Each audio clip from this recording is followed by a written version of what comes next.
नमस्कार, मैं हूं नारायण शर्मा और आप देख रहे हैं AINS न्यूज़ 24 चैनल। आज के ताज़ा समाचारों में केंद्रीय प्रवर्तन निदेशालय की कांग्रेस के पूर्व राष्ट्रीय अध्यक्ष राहुल गांधी से पूछताछ के विरोध में कांग्रेसियों द्वारा प्रदर्शन के दौरान मुख्यमंत्री भूपेश बघेल के साथ धक्का मुक्की हुई। कांग्रेसियों ने इसकी निंदा की। प्रदेश कांग्रेस अध्यक्ष मोहन मरकाम ने धक्का मुक्की के लिए केंद्र को माफ़ी मांगने की बात कही। केंद्रीय प्रवर्तन निदेशालय दिल्ली में दूसरे दिन भी कांग्रेस के पूर्व राष्ट्रीय अध्यक्ष राहुल गांधी से पूछताछ की गई। अपने नेता से पूछताछ के विरोध में कांग्रेसियों ने पूरे देश में प्रदर्शन किया। प्रदर्शन के दौरान छत्तीसगढ़ के मुख्यमंत्री भूपेश बघेल के साथ दिल्ली में हुई धक्का मुक्की की कांग्रेस प्रदेश अध्यक्ष मोहन मरकाम ने निंदा की। उन्होंने दिल्ली पुलिस के इस कृत्य के लिए माफी मांगने की बात भी कही। जनता पार्टी केंद्र में बैठी मोदी जी की सरकार, जो ईडी और सीबीआई, जो चुनाव मैनेजमेंट की टीम बन गई है, जो लोगों को डरा धमका के डराना चाहती है, मगर ये ज़्यादा दिनों तक चलने वाली नहीं है। और जिस ढंग से आज हमारे मुख्यमंत्री के ऊपर धक्का मुक्की किया गया, उनको धकेला गया, तो जो तानाशाह मोदी सरकार की हम घोर निंदा करते हैं। और जिस ढंग से इस मुगालते में ना रहे मोदी जी इस मुगालते में रहे। सत्ता आती है, सत्ता जाते रहती है, मगर ये जान ले कि आप हमेशा सत्ता में रहेंगे। ये देश की जनता हम देखिए हम इसीलिए हम कहना चाहते हैं कि देश की जनता के सामने और हमारे मुख्यमंत्री जी को जो पुलिस ने धक्का मुक्की दिया है उससे माफ़ी मांगे। ठीक। कांग्रेस का नव संकल्प चिंतन शिविर मंगलवार को आयोजित किया गया। इस शिविर में राजस्थान के शिविर के लिए गए निर्णयों को लागू करने पर चर्चा की गई।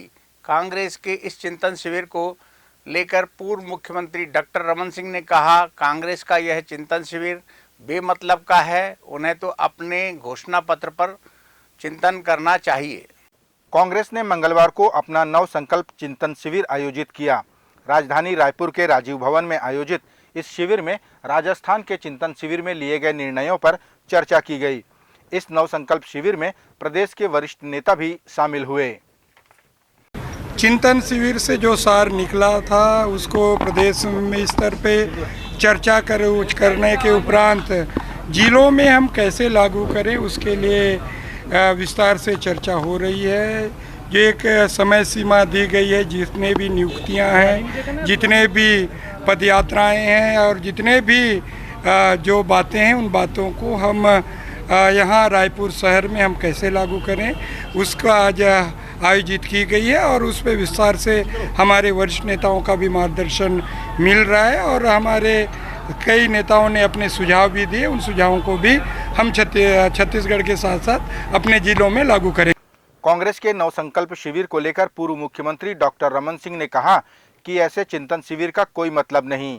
राज्य के कर्मचारी यहां आंदोलन कर रहे हैं और मुख्यमंत्री गांव-गांव जाकर समस्याएं पूछ रहे हैं।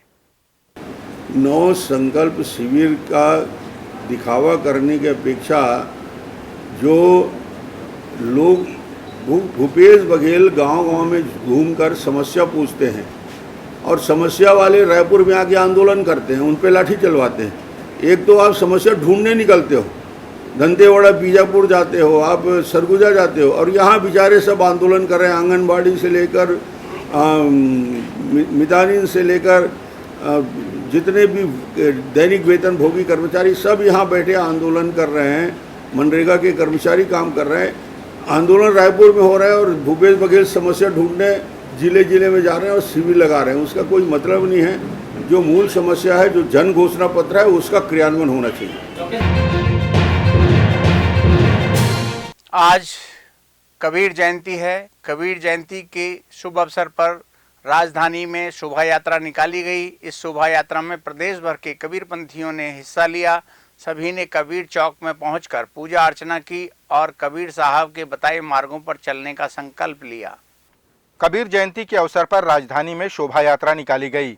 कबीरपंथियों ने बड़ी संख्या में कबीर चौक पहुंचकर पूजा अर्चना की और कबीर साहब के बताए मार्गों पर चलने का संकल्प लिया।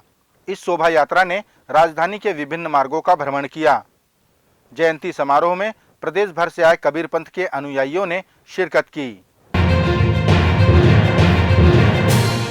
भारतीय जनता पार्टी ने कार्यकर्ताओं में जोश भरने को लेकर एक आवश्यक बैठक रखी। बैठक में कार्यकर्ताओं को आगामी चुनाव को लेकर टिप्स दिए गए।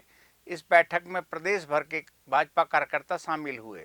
भारतीय जनता पार्टी ने आगामी चुनाव के मद्देनजर कार्यकर्ताओं की आवश्यक बैठक रखी। बैठक में प्रदेश भर से कार्यकर्ता शामिल हुए। इस बैठक में चुनाव के दौरान कांग्रेस पार्टी को पटखनी देने कार्य योजना बनी। जिला अध्यक्ष श्रीचंद सुंदरानी ने बैठक के बारे में बताया कि यह बैठक चुनाव संबंधी है। सभी कार्यकर्ताओं में जोश भरने के उद्देश्य से यह बैठक काफी महत्वपूर्ण साबित होगी।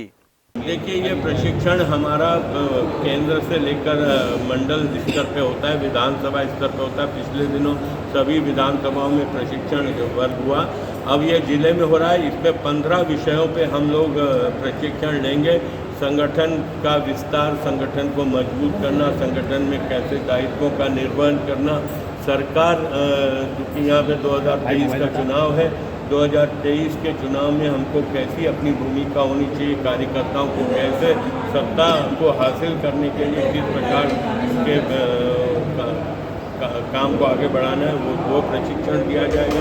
ऐसे 15 विषयों पे पंडित दीनदयाल उपाध्याय जी का एकात्म मानववाद है, डॉक्टर श्यामा प्रसाद मुखर्जी जी की योजना, अटल जी की सरकार, मोदी जी की सरकार या 15 साल की डॉक्टर रमन सरकार में जो काम किए गए, उनकी सारे बातों पर प्रशिक्षण दिया जाएगा। ठीक है सर। पूर्व मुख्यमंत्री डॉक्टर रमन सिंह ने कहा कि गांधी परिवार ने हमेशा छत्तीसगढ़ की उपेक्षा की है और भूपेश बघेल के नेतृत्व में छत्तीसगढ़ को उचित स्थान न मिल पाना इसका कारण है। उन्होंने राज्यसभा में छत्तीसगढ़ के नेताओं को तवज्जो न देने और हरियाणा में बहुमत न मिल पाने का उदाहरण दिया। राज्यसभा की सीटों में छत्तीसगढ़ के नेताओं को स्थान न मिलने और हरियाणा में भी कांग्रेस को बहुमत न मिलने को लेकर पूर्व मुख्यमंत्री डॉक्टर रमन सिंह ने तंज कसते हुए कहा कि गांधी परिवार ने हमेशा छत्तीसगढ़ की उपेक्षा ही की है। उन्होंने मुख्यमंत्री भूपेश बघेल के बारे में उदाहरण देते हुए कहा कि जहां जहां भूपेश बघेल के हाथ वहां वहां बंटाधार। सरकार ने पौने 4 साल डेवलपमेंट तो कुछ किया नहीं, विकास से तो अछूते हैं, विकास से दूर हैं। उसके साथ ही साथ इस पौने 4 साल में सिर्फ एक ही काम रहा भूपेश सरकार का, गांधी परिवार की सेवा में 4 साल छत्तीसगढ़ का निकल गया। एटीएम तो है छत्तीसगढ़, पूरे हिंदुस्तान के सारे इलेक्शन की फंडिंग होती है, ये तो जग जाहिर है और दुनिया जानती है कि दूसरा कोई काम नहीं। पर उससे आगे जो आज स्थिति है, जब छत्तीसगढ़ की जनता ने इतना बड़ा जनाधार दिया, 90 में से 70 सीट दी और पूर्ण बहुमत की सरकार बनाई, जनता ने इससे बड़ा समर्थन नहीं दिया था। उसके बाद भी छत्तीसगढ़ के लिए क्या भावना है राहुल गांधी और सोनिया गांधी में, ये दिखता है कि गांधी परिवार ने छत्तीसगढ़ की उपेक्षा की। लगातार 4 राज्यसभा के चुनाव होते रहे, चारों राज्यसभा के चुनाव में छत्तीसगढ़ की पूर्णतः उपेक्षित हुई। मोहसिना किदवई से शुरू करके तुलसी तक आए और तुलसी के बाद अभी 2 राज्यसभा के सीट करें तो 4 में 4 राज्यसभा सीट लगातार कांग्रेस ने छत्तीसगढ़ के बाहर, कभी बिहार, कभी उत्तर प्रदेश, कभी दिल्ली, यानी ये एक प्रकार से छत्तीसगढ़ चारागाह बना हुआ है। सिर्फ बाहर से राज्यसभा के चुनाव हो रहा है तो लोगों को यहाँ पे टिकाएं रुके, मगर छत्तीसगढ़ को जब राज्यसभा की बात आती है तो नहीं होता। और भूपेश बघेल जिस मिशन को हाथ में लेते हैं, जिस काम को लिया, वहाँ उन्होंने पूरी तरीके से डुबाया है कांग्रेस पार्टी को। उत्तर प्रदेश, असम से लेकर अभी जो राज्यसभा के चुनाव हुए हरियाणा के चुनाव में भी बहुत तैयारी और बहुत खर्च करने के बाद भी आज स्थिति ये रही कि हरियाणा में कांग्रेस के राज्यसभा के सदस्य नहीं जीत पाए। ये स्थिति छत्तीसगढ़ की बनी है कि जहाँ जहाँ इनके हाथ पड़ते हैं वहाँ बंटाधार होना तय रहता है। ये थी खबरें आज तक। ताज़ा तरीन खबरों के साथ आपसे कल फिर मुलाकात होगी। तब तक मुझे दीजिए इजाज़त। नमस्कार।